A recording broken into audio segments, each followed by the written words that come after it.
Pertama kali Nabi Ibrahim diangkat jadi Khalilur Rahman, itu dia marah besar dalam munajat. Saya punya sanadnya tentang kemarahan Nabi Ibrahim.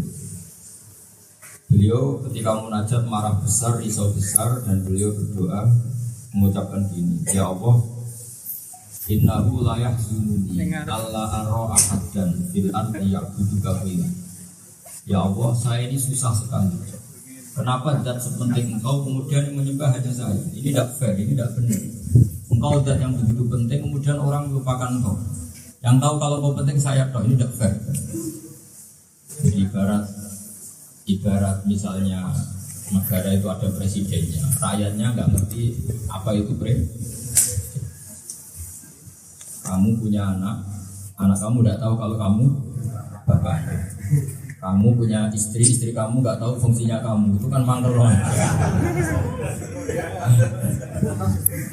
Artinya sesuatu yang harusnya diakui kemudian tidak.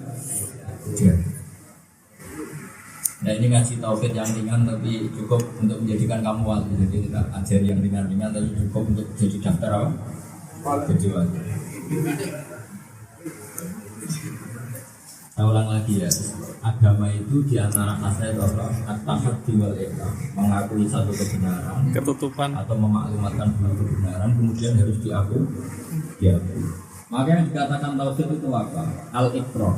Iqrar ngakui sengaku-ngakunya, se-iqrar-iqrarnya bahwa annahu la ilaha illallah Muhammadur Rasulullah.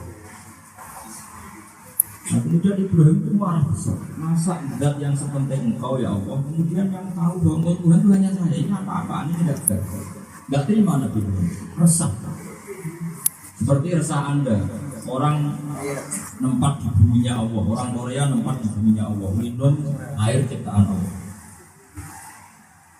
Ya, menghirup oksigen juga ciptaan. Kemudian nggak ngaku yang ciptakan siapa, tahu-tahu kerja uang. Kalau nggak kerja mati katanya ya kalau orang Korea, kalau nggak punya uang itu udah fair. Hanya kalau Anda lupa Tuhan itu menjadi orang yang tidak seperti tadi. Istri kamu nggak ngakui fungsi kamu itu kan nggak fair. Padahal dikirimi siap. Kalau kamu nggak ngirimi ya emang harus diakui.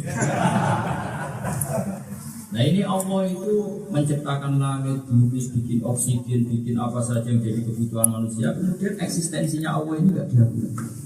Itu meresahkan hati siapa? Ibrahim. Ketika resah, beliau munajat, terus diangkat jadi nabi. Tugasnya memaklumatkan ke seluruh dunia bahwa ada eksistensi zat yang bernama Allah Subhanahu. Itu susahnya bukan main. Saya ulang lagi ya bahasa Arabnya supaya dapat barokah kalimat Nabi Ibrahim. Kalimatnya siapa? Karena pada akhirnya agama tauhid ini bapak induknya disebut millat Ibrahim. Ada hafal Quran ini? Semua semuanya. Kalau tidak ada hafal terlalu. Ada hafal warnanya bom? Semua.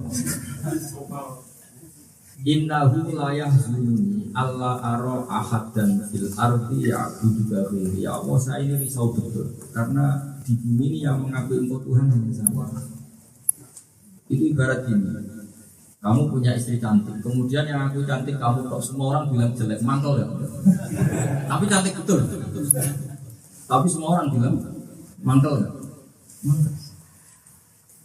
Kamu punya air yang manfaatnya untuk orang banyak, kemudian orang nggak ngakui fungsinya air, mantel ya.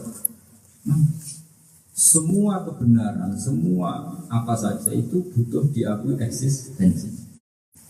Nah Tuhan ini punya eksistensi yang pokok, yang vital, kemudian orang nggak ngakui eksistensi Tuhan. Makan pisang berhenti dimakan pisang, enak ini pisang. Minum aja bilang seger ini air. Makan lombok berhenti, wah ini pedes. Itu kan mangkel loh, karena tidak merujuk atau mengakui eksistensi pencipta. Dalam Ibrahim marah besar itu kemudian diangkat jadi Khalilur Rahman. Dia ditunjukkan alam malakut, alam langit. Kemudian di alam langit itu ada malaikat yang selalu bertasbih, bertahmid. Sehingga kita Ibrahim mulai terhibur. Kamu tidak usah susah. Yang menyembah saya, yang akui saya sebagai Tuhan itu banyak. Ditunjukkan malaikat-malaikat yang ada yang rukuk terus, sujud terus, bertasbih terus. Mulai lebih. Intinya apa? Seorang wali atau seorang ulama, apalagi seorang nabi, itu bisa tenang hatinya kalau di buminya Allah dipakai tempat sujud. Dan itu diantara sarannya adalah masjid. Lalu yang perlu diingat, ini terutama takmirnya. Kalau yang makmum nggak paham nggak apa-apa, tapi kalau takmirnya nggak paham terlalu. Yang perlu diingat begini, kata masjid itu apakah isim makan, apa masdar? Rata-rata ulama bilang ya dua-duanya. Karena sajadah yasjudu napa sujudan wa masjidan. Ini penting saya utarakan karena namanya masjid tempat sujud. Benar MC-nya tadi. Jawab semuanya. Iya, kata Mas Rian, ya jangan masjidnya jangan yang adul saja, juga yang jamaah adul pun dalam bahasa Indonesia bisa. Sekarang sama saya bedai, masjid tempat sujud. Kalau nggak ada yang sujud, adanya koperasi tak namanya apa? Saya pertama datang disambut di koperasi begitu. Nah ini ngaji logika kosakata. Masjidun tempat sujud. Kalau nggak ada yang sujud, namanya tempat koperasi. Ya kan? Jadi nama ini sah itu bergantung fungsinya. Maulid tempat kelahiran, karena ada yang dilahirkan. Ya kan? Jadi itu dua nama atau dua kata yang nggak terhindarkan. Kalau tempat sujud ya ada yang sujud. Karena tempat sujud itu yang penting sujudnya. Makanya ini saya motivasi, tidak usah kecil hati meskipun masjid yang mutlak. Tapi saya di Siki Mas Aslam untuk motivasi bikin masjid permanen. Tapi saya sudah suka masjid gak permanen juga gak apa-apa. Saya ulang lagi, ini penting sekali. Saya ulang lagi ya. Yang namanya masjid tempat artinya menjadi masjid karena ada yang. Jika kata Rasulullah SAW, kata Nabi, saya punya 5 hal hadiah yang Nabi sebelum saya tidak punya 5 hal. Roti itu khomsan nabi ohunna nabi qabli. Saya diberi 5 keistimewaan yang Nabi sebelum saya tidak diberinya. Apa itu diantaranya? Wajuilat lanal ardu kulluha masjidan. Bumi bagi umat itu semuanya adalah tempat sujud.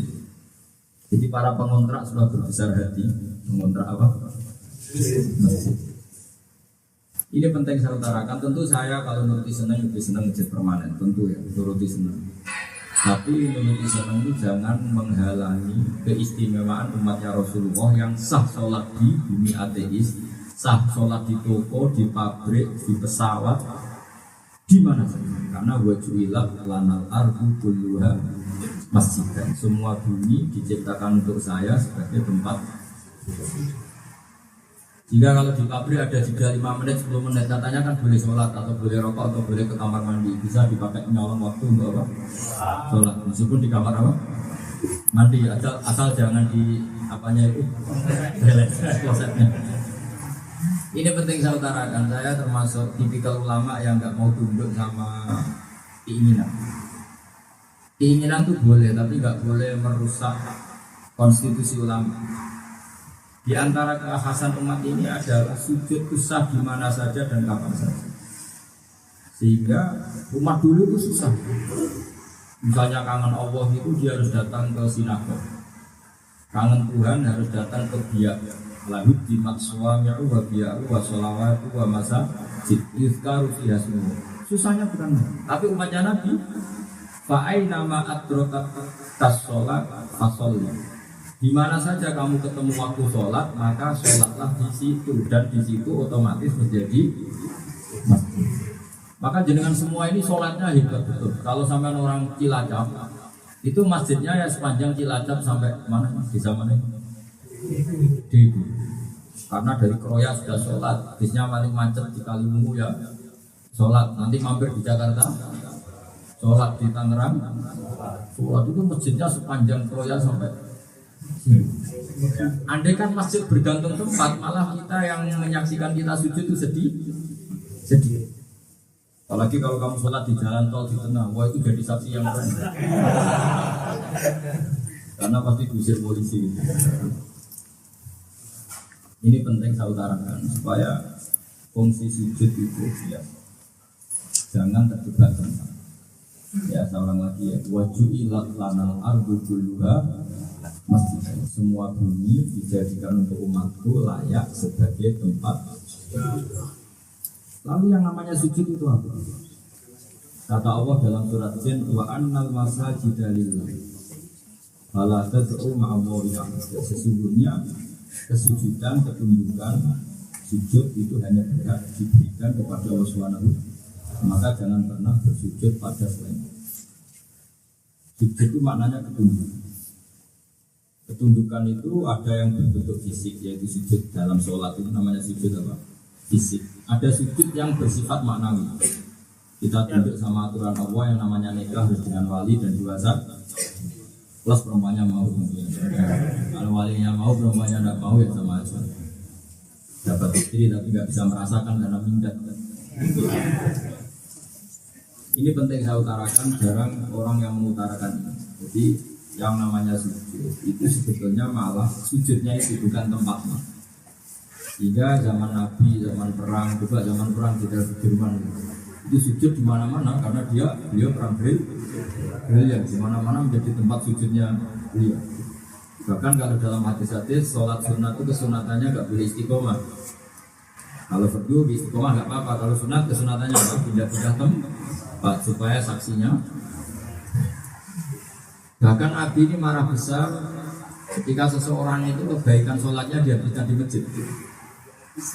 Nah ini ilmu ya, sampean kalau mengundang ulama atau kiai, bayangkan dengan ilmunya ulama, jangan bayangkan ilmunya yang kamu inginkan. Itu nakalan namanya.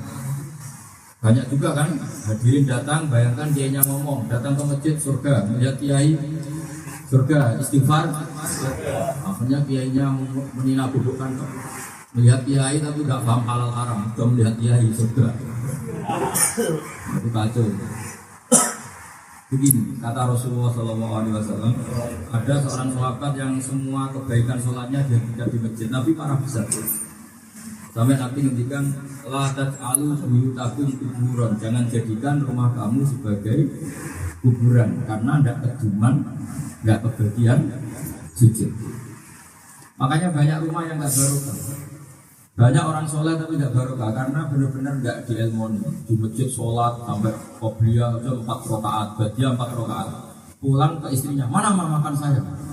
Sampai istrinya tahu betul kalau habis dari masjid pasti nyari makan. Kan jadi aneh. Lagi nangis istighfar, pulang-pulang nanya kopinya nggak ada, marah nggak ada, gedang goreng. Sehingga sholatnya tidak mendidik. Apa sholat itu tidak mendidik. Bandingkan kalau dia di masjid sholat, habis fardu sholat 2 rakaat sunat, pulang juga sholat. Sehingga rumah ini kelihatan tenang karena anak kamu melihat bapak itu orientasinya sholat, ke masjid dia sholat, pulang pertama sholat, mau pergi juga sholat, kalau punya hajat juga sholat. Sehingga sholatnya jadi identitas keluarga. Jadi bapak ini marah kalau tidak saya sediakan sajadah, bapak marah kalau keran wudhu tidak ada air. Ini enggak, sholatnya disergemnya di masjid, masya Allah, kali pulang marah ini kalau nggak makan. Kalau nggak ada persediaan tambahan, anduk juga marah. Apalagi kalau di masjid sholatnya lama, istighosahnya lama, ini satu waktu entek. Ini tidak mendidik. Akhirnya apa? Rumah ini kata Nabi saya, rumah yang tidak kejatahan sholat disebut apa? Kubur. Nah itu nanti kalau kamu perilakunya seperti itu, jauh-jauh kelakuan menurut terus, itu nanti malaikat gak tahu alamat kamu. Malaikat rezeki maksudnya. Malaikat rahmat. Malaikat rahmat itu hanya tahu rumah yang dipakai baca Quran dan dipakai sholat. Karena rumah yang dipakai Quran itu ada cahaya ibarat bintang.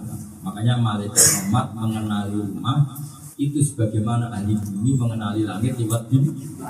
Kalau rumah ini hanya dipakai bakat cara sejahtera, mengumpulkan uang, mengumpulkan harta, diskusinya sama istri juga cara beli tanah, macam-macam semuanya tentang uang. Rumah itu tidak ada nurnya sama sekali, sehingga malaikat rahmat tidak tahu alamatnya. Dan tidak perlu tahu, memang saya juga kecewa kalau sampai tahu. Itu kalau sampai tahu tak protes, tidak perlu tahu lah rumah-rumah kayak gitu itu tidak perlu tahu alamatnya. Ilegal juga betul ya. Karena adanya jin setan berdua. Jika Nabi istilahnya ekstrim, la taj'alu buyutakum kuburon. Jangan jadikan rumah kamu sebagai. Sehingga apa yang terjadi? Kita di masjid ya simbol ketundukan sama Allah. Setelah pulang juga simbol ketundukan sama anak kita, istri kita. Coba betapa bahagianya kita, istri kita itu kalau kita mau pulang dari masjid, ribet menyiapkan tasbih saja, menyiapkan tempat wudhu. Itu kan bagus. Setelah sholat sunat mungkin baru kepikiran makan. Kalau makan tidak siap, tidak marah. Tapi kalau sajadah tidak ada atau tempat wudhu tidak ada, marah. Sehingga orientasinya semuanya lillahi. Nah, itu yang calon wali itu. Mangkanat himmatuhulillah. Orang yang orientasinya hanya Allah Subhanahu. Ini tidak istighosah lama di masjid, maulid lama, istighosah lama. Tapi pulang sudah ngancam. Awas kalau tidak disediain makanan. Berarti ini ibadah agak membentuk dia sebagai orang yang famangkanat hijratuhu ila Allah wa rasulihi fa hijratuhu ila Allah wa rasulihi. Orang mukmin adalah orang yang orientasi kepergiannya atau orientasi tujuannya apa? Menuju Allah dan termasuk kita baik sama istri biar kita sujud, baik sama anak-anak kita supaya nanti jadi generasi sujud. Jangan bina anak biar nanti kalau saya tua dan rumah. Itu udah harus sampai yang orang PKI ya sama orang komunis ya. Coba orang yang nggak sholat itu bina anak supaya apa? Kalau tua ada yang rumah. Orang yang fasik bina anak supaya kalau tua ada yang membedakan kita dengan mereka. Kenapa sama anak baik biar jadi generasi sujud. Makanya Rabbi ij'alni muqimas sholati wa min dzurriyyati. Jadi orientasinya supaya anak cucu kita ini. Saya termasuk kiai yang hormat sekali sama anak. Dulu sering ditegur sama tetangga-tetangga yang pernah sebut sama saya. Keluarga yang pada saya. Karena saya pasti mati dan setelah mati saya tidak bisa amal. Yang bisa amal apa? Yang bisa meneruskan ngapalin Quran saya anak saya. Yang bisa nerusin sujud saya anak saya. Yang bisa nerusin pondok saya anak saya. Karena saya tidak punya harapan sama sampean. Tadi diajari dari apa? Waduh. Nah, ya. Dilatih bahasa Korea supaya nanti bisa dapat kerja. Kalau kerja dapat uang, nanti nggak ngaji takrib dan nggak ada. Tapi Allah luar biasa. Orang niatnya cari uang, akhirnya bikin mas. Ini barokahnya wali-wali dulu yang niatnya dagang tapi membawa es. Cuma ini saya akan meluruskan cara berpikir tentang masjid. Jadi ada hadis yang Nabi begitu bangganya dengan hadis itu, dengan fasilitas itu, dengan fadilah itu apa? Wa ju'ilat lanal ardu kulluha. Bumi ini semua bagi umatku dijadikan mas. Maka umatku siapa saja yang ketemu waktu sholatlah di situ pasti. Jika masjid kontrak juga, di kos-kosan juga, di mana? Tentu kita berharap, saya juga setuju sama Kang Aslam supaya kita kalau tetap berusaha punya masjid permanen. Tapi usaha yang sifatnya ideal saja, tapi jangan terganggu kalau ditakdir tidak kesam. Karena kalau kesampaian nanti rumah kamu, tempat-tempat yang kamu singgahin nggak jadi betul.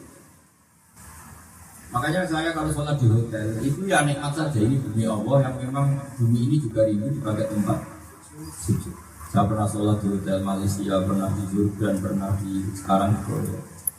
Tentu kalau itikaf ya di masjid, kalau itikaf di hotel bayar malah mahal.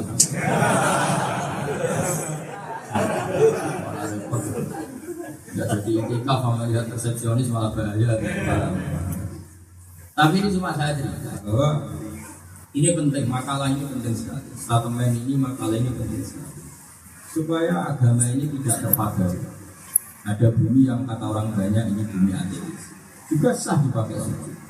Ada tempat yang kata orang banyak, misalnya yang jauh ada bar. Kan beberapa kali kita muter masjid bawahnya bar. Ada nggak banyak? Nah apa?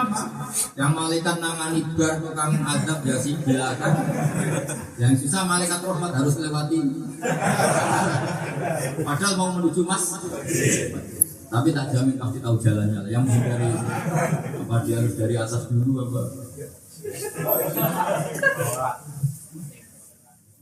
Makanya khazanah ilmu itu tidak boleh mati. Di antara khazanah ilmu yang diwariskan Rasulullah waju'ilat lanal ardu kulluha. Semua riwayat ada kalimat kulluha, semuanya. Termasuk yang atas bawah dengan bar. Ya, termasuk yang atas bawah dengan bar. Itu dipakai kecil juga. Jadi yang penting saudara. Sehingga filosofi kebenaran tadi sujud itu penting. Dan itu bawa sampai ke rumah Anda. Maka kata Rasulullah gimana? La taj'alu buyutakum kuburon. Jangan jadikan rumah kamu sebagai rumah. Dan itu kalau Anda berhasil. Kalau saya sebagai kiai, tentu khas saya itu belajar si Quran. Itu anak saya paling takut kalau Quran saya pindah tempat. Karena bapak yang dicari pertama pasti Quran.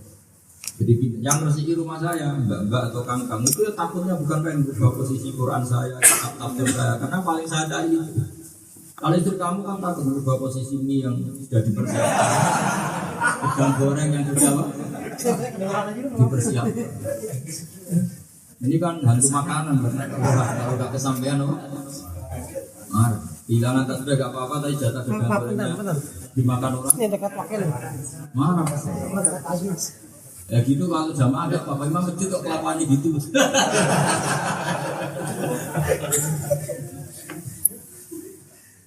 Ini penting saya utarakan supaya sujud kita itu sepanjang perjalanan kita dari Indonesia sampai Korea.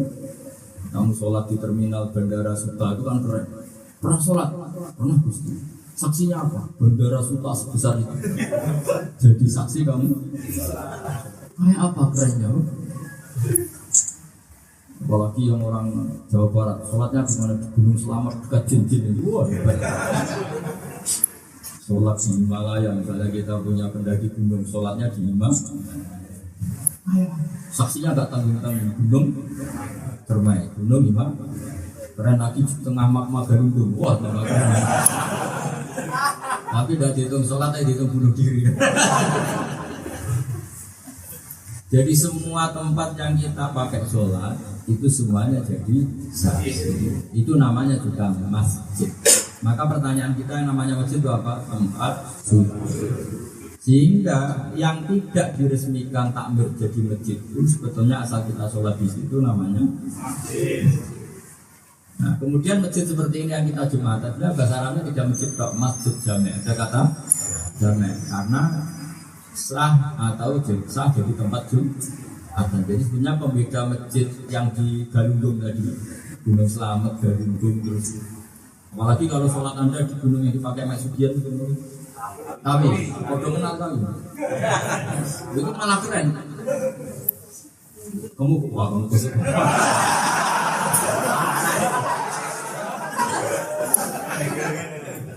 Semoga ada pemakai. Itu malah keren lagi ya. Kerennya tadi. Jadi malaikat pernah sholat, pernah. Saksinya apa? Gunung apa?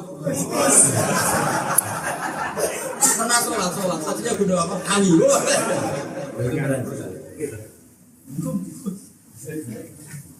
Ini penting supaya kita tidak salah paham, supaya kita menghormati hadisnya Rasulullah Shallallahu Alaihi Wasallam yang beliau begitu bangganya, begitu senangnya karena apa? Wa ju'ilat lanal ardu kulluha. Semua bumi Allah, semuanya kata Nabi kulluha, semuanya berstatus.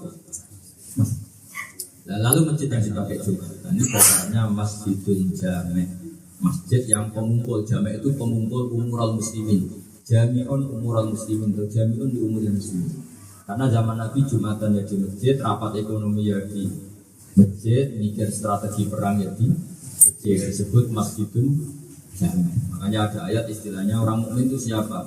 Innamal mu'minuna alladzina satrusih wa idza kanu ma'ahu ala amrin jami'il lam yadhu hatta yasta'dinu. Ciri utama orang mukmin adalah bersepakat dengan sesuatu yang menyatukan ala amrin jami'. Kayak kita, saya sama jenengan itu bersatu sama-sama ingin memakmurkan mas. Lalu yang punya uang yang nyumbang uang, yang nggak punya apa-apa yang nyumbang jadi makmum. Terus yang nggak punya apa-apa nggak bisa apa-apa, punya kaum minimal nggak ganggu. Paling terakhir itu enggak makom paling kalau nggak jadi distributor atau pembantu atau kontributor ya apa tidak. Nah sujud ini penting. Terus kedua kata Imam Haromen, sujud ini harus dimaklumatkan. Makanya saya tadi bilang agama ini dimulai dari pemakluman, pengiklaman. Nabi ketika jadi nabi pertama yang dilakukan apa? naik ke sofa itu ya gunung kecil di dekat Quraisy, suku Quraisy. Kemudian memaklumatkan diri. Ya ma'asyiral Arab, beliau memanggil ya Bani Abdi Manaf, ya Bani Abdul Muthalib. Saya maklumatkan bahwa saya mengajak Anda menyembah Allah Subhanahu wa Ta'ala. Jadi pertama nubuwah itu apa? Memaklumat. Jika kata Imam Haromen, andaikan orang sudah sholat jamaah tapi di tempat-tempat sembunyi dan tidak diketahui publik, masih belum digugurkan fardu kifayah. Pernah dengar belum? Maka jamaah harus di tempat yang mudah diakses publik. Seperti ini sudah benar. Ini penting. Karena kalau tidak biasa diakses publik, orang kebar ada papannya kebar. Ke diskotik ada papannya. Mau ke masjid orang nggak tahu karena tidak ada papan. Makanya guru saya Kiai Sulaiman Zubair itu kalau ada masjid nggak ada menaranya itu marah. Maksudnya marah itu nyuruh betul harus bikin apa? Karena kalau ada menara kan orang yang pergi pakai mobil misalnya belum sholat itu ada masjid. Jangan bar ada menara itu mau itu bisa ya. Mau ke masjid nggak bisa karena masjidnya sembunyi di bawah tanah. Jadi agama ini dimulai dari memaklumatkan diri. Ini penting saya utarakan juga. Indonesia ketika merdeka itu hakikatnya merdeka apa enggak? Zaman itu belum. Sementing sudah dimaklumatkan, diproklamasi. Enggak penting setelah itu benar makan hal-hal yang terkait kemerdekaan akan ditata secepat mungkin. Sementing maklumatkan diri kalau merdeka. Makanya kalau masjid mau dibangun ini dimaklumatkan. Kalau masjid ini mau dibangun. Kalau kita mau jadi orang soleh, maklumatkan aja. Istri kamu bilang, kita di Korea bikin masjid, bukan bikin masalah. Kenapa tidak bikin masalah? Sudah punya masalah. Karena sudah bisa dibikin, sudah terlalu. Makanya betul gak bikin masalah, karena ya sudah banyak. Dibikin gak dibikin ya sudah otomatis masalah. Ini penting saya utarakan. Jadi, kenapa kiai-kiai itu baru? Karena memaklumatkan diri bahwa kiai itu orang yang bisa diambil ilmu. Makanya kalau dalam agama itu sifatnya Nabi masih ingat sidik, amanah, tabligh, fatwa. Tabligh itu artinya menyampaikan risalah. Di antara yang paling diharamkan dalam tradisi kiai apa? Kitman, menyembunyikan apalagi menyembunyikan kebenaran. Orang Yahudi dikritik sama Allah karena menyembunyikan. Kalau sama dikritik sama istri karena menyembunyikan apa dia nggak tahu dari. Jadi bangsa menyembunyikan itu memang masalah. Apalagi bab satu itu menyembunyikan yang masalah, memperlihatkan ya masalah. Kalau itu sama-sama masalah ya. Disembunyikan maupun di berat. Apa? Oh, kayak pernah ngalamin. Jadi seorang lagi ya. Jadi ciri khas kenabian itu apa? Memaklumatkan. Sehingga masjid harus kelihatan. Misalnya di sini bikin menara mahal ya ada pelangnya. Supaya orang kalau mau sholat tahu, berjamaah tahu. Orang-orang soleh yang lewat meskipun nggak sholat itu senang. Alhamdulillah ternyata di Korea ada.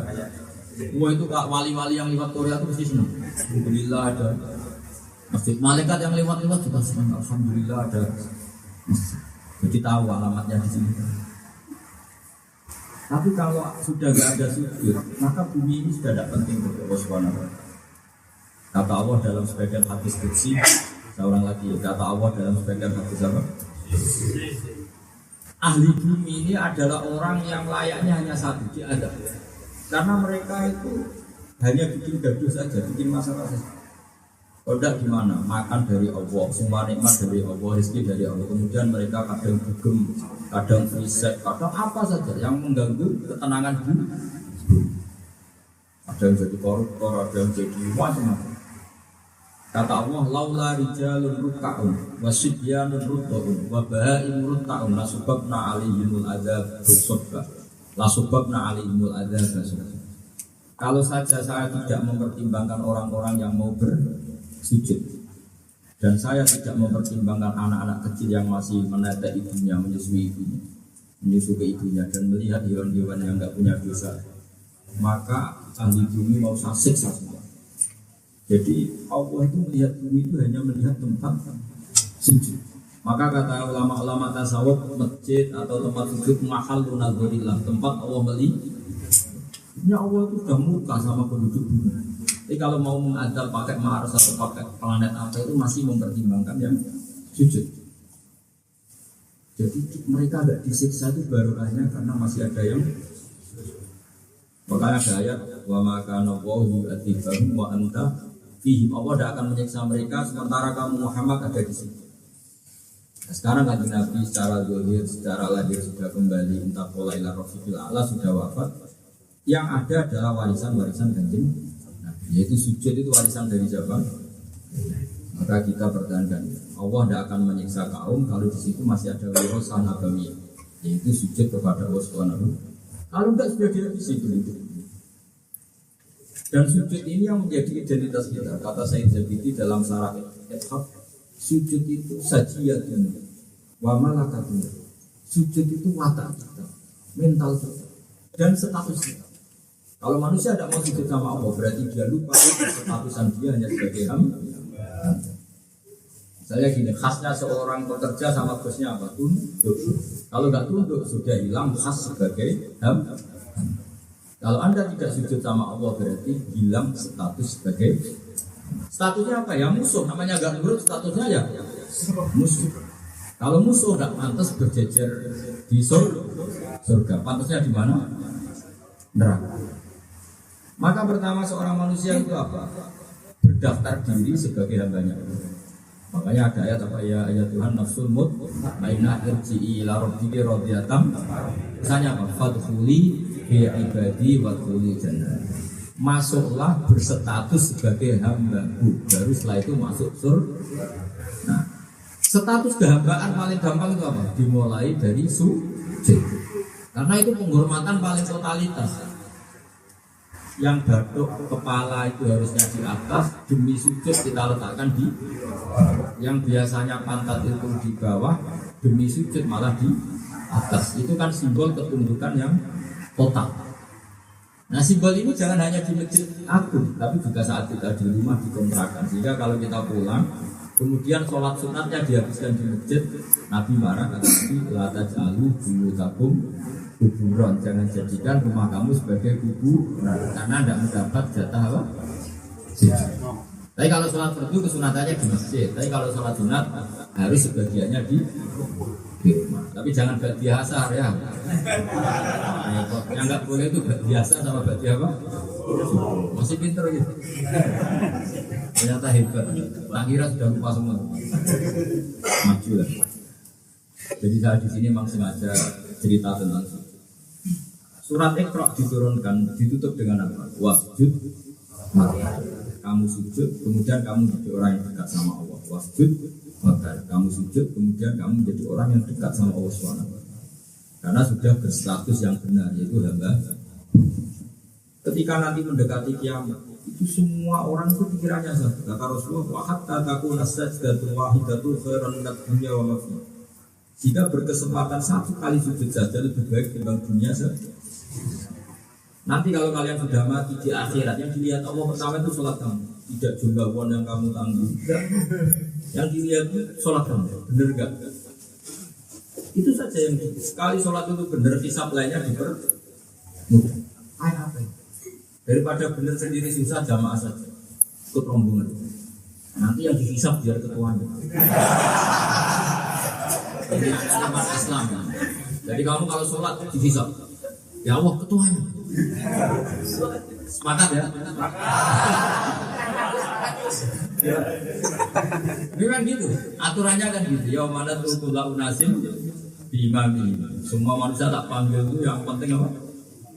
Imam, ketuanya. Makanya khasnya di dunia NU itu masyhur itu cerita.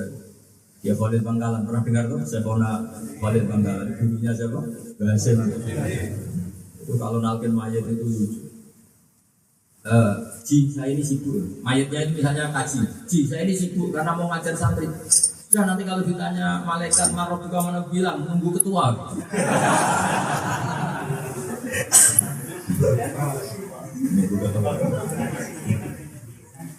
Nunggu apa? Ketua. Ketuanya belum mati. Setelah itu nanti kalau Syekhona Khalil ditanya sama malaikat, siapa ini nih? Nunggu ketua.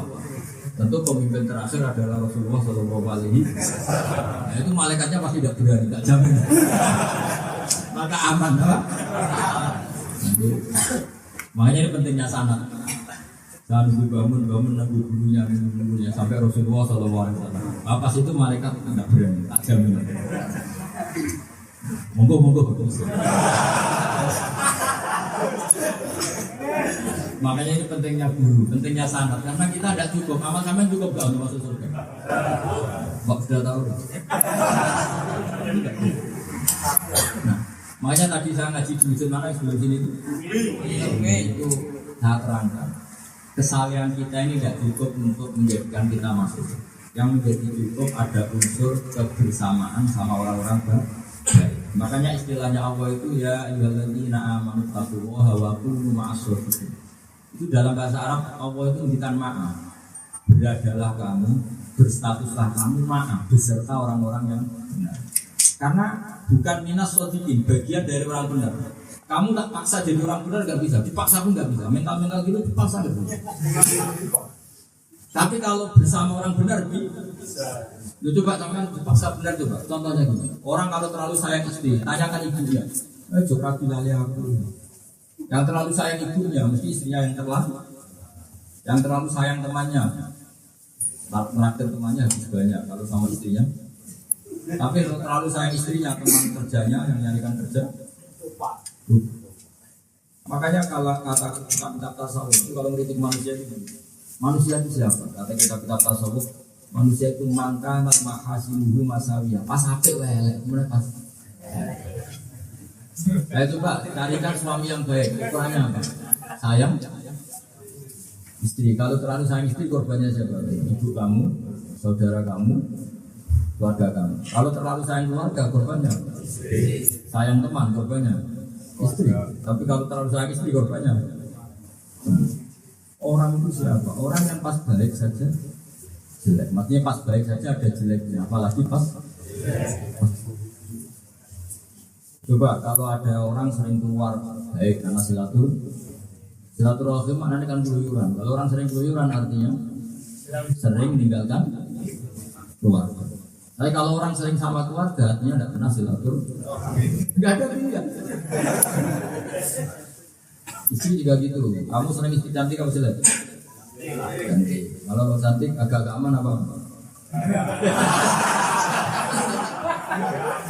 Kalau jelek, dulu repot. Kamu seneng jadi orang kadang orang jelek. Jadi manusia itu tadi kata orang-orang tasawuf pas baik saja ada jeleknya, apalagi pas. Coba misalnya semua kebaikan ada di masjid. Bayangkan Indonesia lah negara kamu. Orang soleh senang aja di masjid, bahaya nggak bahaya.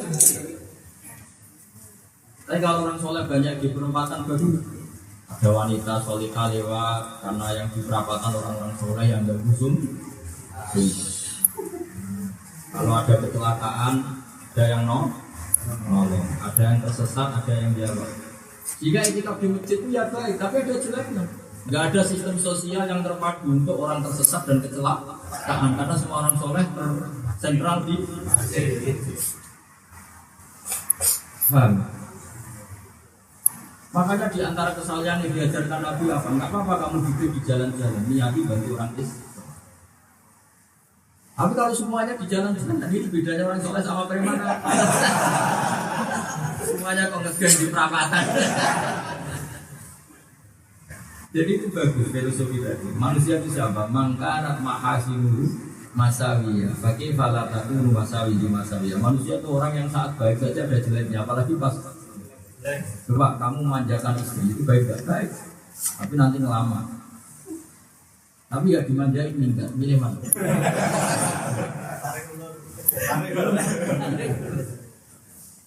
Betul. Enaknya mana punya presiden dipilih absolut misalnya 90% sama dipilih menang pas-pasan tipis. Menurut saya bagus yang menang tipis, jadi tawadhu. Karena dia tahu yang mencintai saya hanya separuh masyarakat Indonesia. Separuh lebih sedikit, mungkin lebih terkot. Tapi kalau yang memilih absolut, mungkin powernya kuat dan itu nyuwun sewu bisa sewenang-wenang. Potensi dari mesti terjadi itu potensi. Tapi bisa saja buku yang milih hanya separuh nulis itu seenaknya dilakukan separuh. Semuanya mungkin. Nah ini manusia, apa? Maka kita kembali kepada Allah Subhanahu wa Ta'ala. Makanya disuruh berdoa ya muqallibal qulub tsabbit qalbi ala hati. Karena bisa bolak-balikkan hati hanya Allah. Kalau manusia itu semuanya potensi. Masa sering disuruhkan sama kiai-kiai, ada kiai sholat. Kalau melihat orang cantik itu tidak berani karena takut sempat. Ya itu kan. Tapi tak bingung. Kalau melihat orang jelek, Pak Yai berani karena ada dosa. Iya sama saja dosa. Coba kalau direkam omongan, malah untuk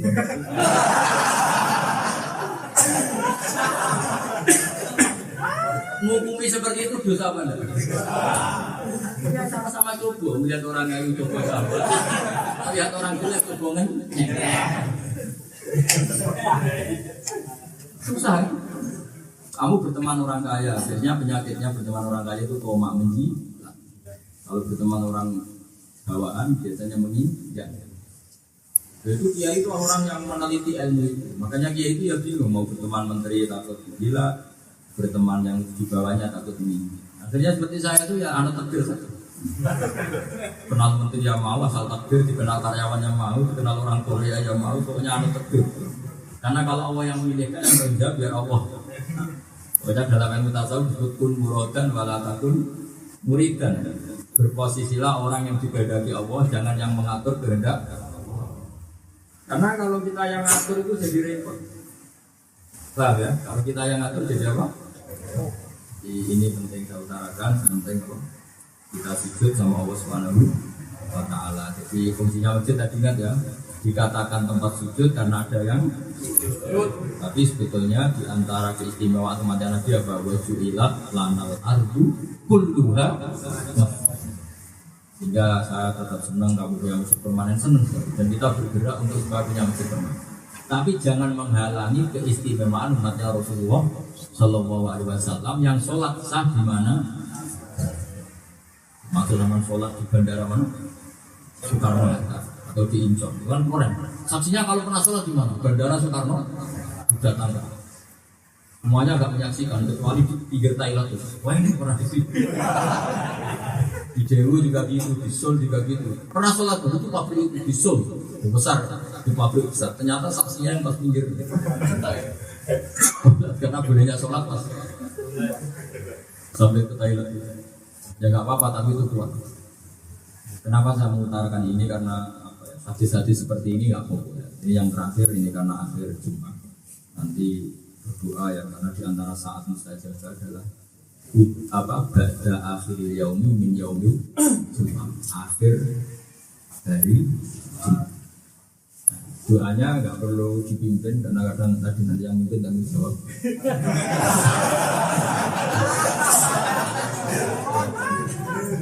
Nah, kata Nabi di antara hadiahnya itu apa?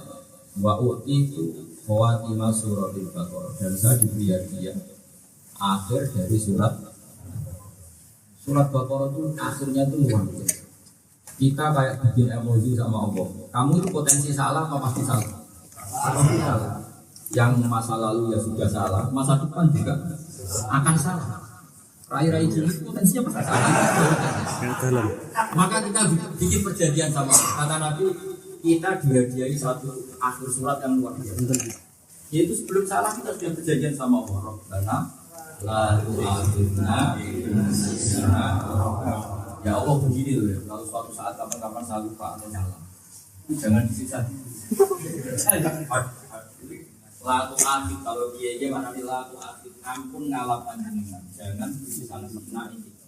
Inasinan suatu saat kalau lari ya Allah janjian realistis saja, suatu saat kalau salah maafkan.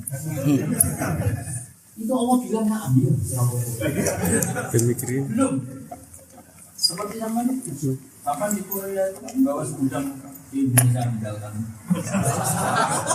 Dan di sini juga bawa masak. Teman pertama yang nampung kamu itu Pak. Datang lagi. Itu masalah mulai mau lahir orang tua kamu susah. karena bawaannya sudah ada punya istri ya istri kamu semuanya masih. Tapi barokahnya umatnya Rasulullah SAW tetap berkah saja. Orang banyak masalah ini ternyata kemana-mana bawa berkah. Karena setiap kesalahan mantan itu Rabbana la tu'akhidna in nasina aw akhtana. Tahlilan itu sebetulnya kan untian kalimat-kalimat yang dipilih ulama. Ada kalimat tauhid, atau tahlilannya kalimat. Ada beberapa kalimat doa. Di antara yang dipilih itu Rabbana la tu'akhidna. Meskipun aku nggak sholat, kalau ada orang minta sholat ganti. Yang jotos tidak sholat. Rokokan. Ketika ada orang geremengi orang sholat, nggak terima. Kita ada sama, nggak kamu tidak sholat, nggak masalah. Jangan macam-macam.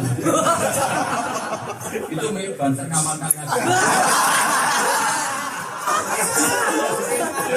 Itu kalau disuruh ngaji susahnya minta. Tapi kalau ada yang ganggu ngaji, wah bisa diwotas. Ini bukan nyindir, ini fakta ya. Jadi artinya masyarakat ini luar biasa. Jadi Pak, tanya teman-teman ada mungkin mau terima.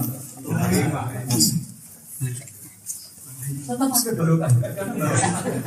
Ya bawa apa? Banyak masjid-masjid orang nggak sholat di bawah itu, tidak sholat di bawah itu. Sing sholat kami itu sih, mau kapan-kapan aku. Pesannya uang saya bilang kami ke jalan yang lain, biar yang sholat keramiknya dulu sana nanti. Ayo coba yang di Korea nyari sumbangan untuk masjid sama nyuruh dia sholat gampang. Jadi umat ini sudah unik dari amal.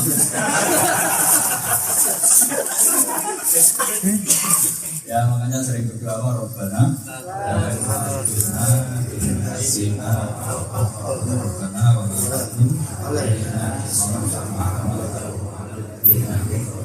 ya Allah jangan jadikan kami punya beban. Bagaimana beban yang Engkau berikan pada umat-umat sebelum kami. Dulu umatnya Nabi Musa ketika salah menyembah anak sapi itu tobatnya harus dibunuh, berat kan? Kalau sekarang kamu salah dibunuh tuntas sama menyisakan orang tuntas yakin. Coba saya berikan satu ayat zaman umatnya Nabi Musa salah tobatnya apa? Fatubu ila bariikum faqtulu anfusakum. Kamu harus tobat yang pernah menyembah berhala. Caranya apa? Faqtulu anfusakum. Sekarang nggak tobatnya cuma istighfar. Itu aja sambil-sambil. Boleh dibawa. Kiainya semangat karena disorot kamera. Bisa sambil nangis kalau kiainya karena ada teksturnya. Tapi kalau yang nangis betul apa enggak? Makanya saya itu jarang kalau ngaji nangis karena baru saya mak pidato di suasana. Dia nak wali tenang nangis tenang orang ya.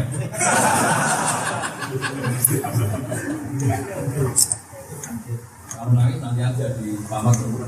Itu masih nangis tahu. Ya Allah jangan kasih kami beban yang bagaimana beban yang kau berikan pada orang sebelum itu Pak. Misalnya baju ini nanti harus diikuti. Bisa bangkrut kita dari uang jauh-jauh tiap nanti. Kalau tiap hari mungkin kita kerja di tempat-tempat ini kan sering ada kena minyak bagi kenapa tiap hari mungkin celana Cina celana andalan tiap hari itu kenapa kena babi bisa bangkrut. Yang repot kalau mobil yang kena rodanya.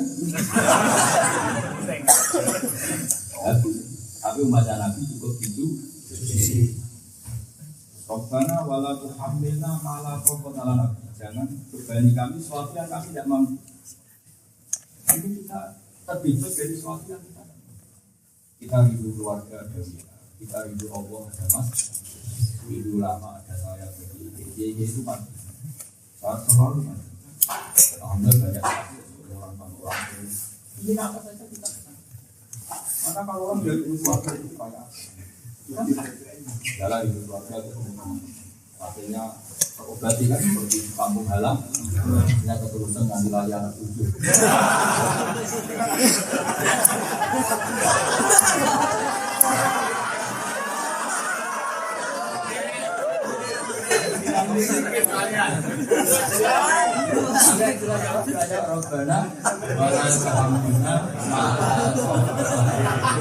Jangan berbadan ke kami sesuatu yang kami tidak waktu beri kami waktu maafkan kami buat kami